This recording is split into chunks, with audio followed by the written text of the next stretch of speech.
My name is John, and I work as a clinical psychologist. In my job, what I have focused on at this point is doing psychological evaluations. The evaluations involve testing of intelligence, personality issues, emotional issues, academic capabilities, and neuropsychological evaluations, which looks at brain, behavior, relationships. I typically get to work early in the morning to do some scoring of tests that I've done the day before. So I may get in at 6 or 7 in the morning. I start my appointments at 8 o'clock in the morning. I don't see anybody after 5 o'clock, so from 8 until 5 we're seeing people coming in for evaluations. And I have 2 assistants who help me. They administer some of the tests that have standard administrations. They've been trained how to do that. And then I will score all the tests and interpret them, and I do the reports. In terms of stress level, I consider it to be a moderately stressful job. It comes mainly because of a sense of responsibility to my referral sources. I want to make sure I do a good job with the evaluations, that I see people in a timely manner and get my reports back to them as early as possible, and that the reports are addressing the questions that they have and are useful to them.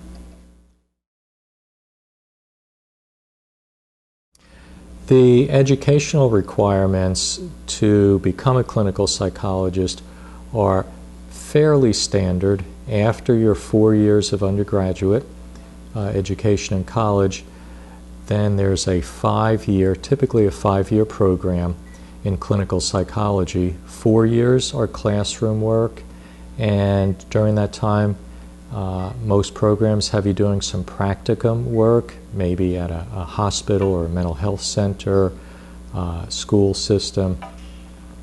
And then you have 1 year of an internship, which is a full-time job at a site, typically outside of the community you've received your training in. Many people go to different states to specific internship sites. And then after that, you have to do a dissertation. One of those 4 years of education is your dissertation. That's a research project that you're supposed to spend a year on. And then to work as a clinical psychologist in any of the states, you have to be licensed. And licensure comes from the Board of Psychology in the state that you're in. And to be able to sit for the licensure exam, you have to have completed your education at the doctoral level for your PhD, or PsyD, P-S-Y-D, and then come back and work 1 or 2 years, depending on the state you're in, before you can sit for the licensure exam. There's a national exam that everybody takes that covers a whole range of areas in psychology, and you have to, each state has its own cutoff score that you have to meet in order to pass it for that state. And then each state individually has its own exam that looks at the laws and rules of that particular state. Every state has its own guidelines and rules and laws and sanctions if you practice inappropriately, and you have to learn those for each state and also take that exam. In terms of preparing for graduate school, I think psychology is one of the most popular undergraduate majors. In terms of going to graduate school itself, you don't need to be a psychology major as an undergraduate. Nowadays in the field, there's biological and psychophysiological information is very relevant. The mind-body connection continues to grow, and we see that one blends into the other. It's very hard to to draw a line between body and mind. And so for psychologists, in some states now, they can prescribe medicines, so that means they have to know a lot about chemistry and biology and pathophysiology. So undergraduate majors in biology, chemistry, statistics, a lot of psychologists do research in their jobs. And also, if you're to keep up with your field, it's important to read research, and it's important to know which research is well done. And so in graduate programs, statistics is a part of the training, and if you have undergraduate training in statistics, it's helpful there as well.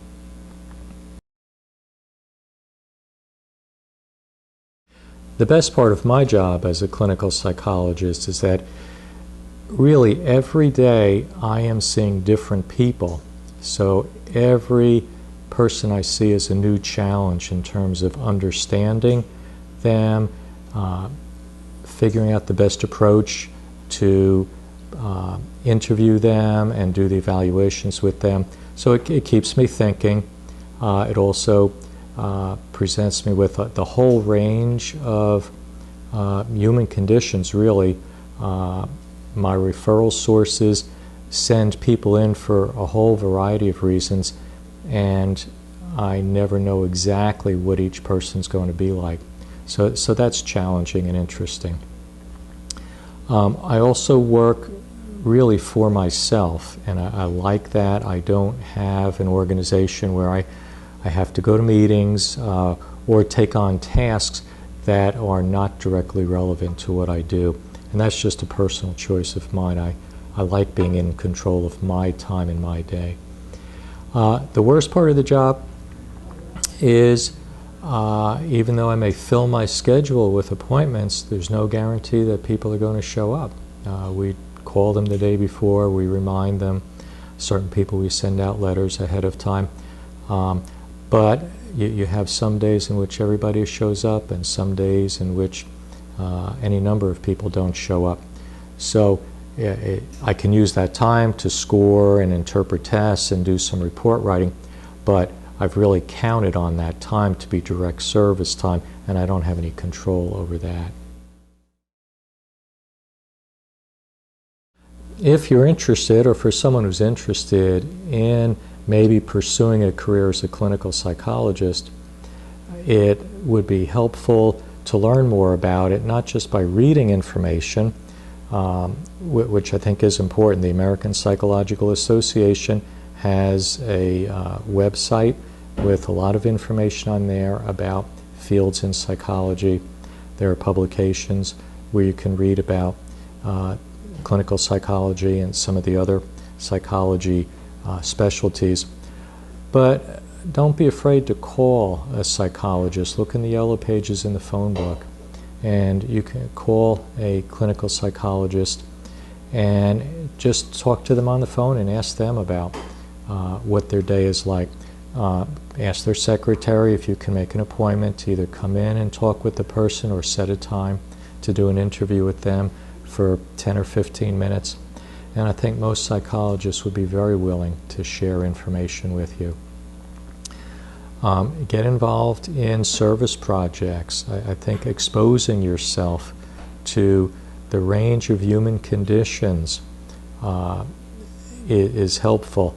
In psychology, one of the principles that we have is that we're supposed to be open-minded and objective and respectful of everybody, no matter what their station in life, or no matter who they are or what they believe in, or even how they're living their life. We have to convey respect for that person to try and understand them and help them in whatever way is appropriate for the situation.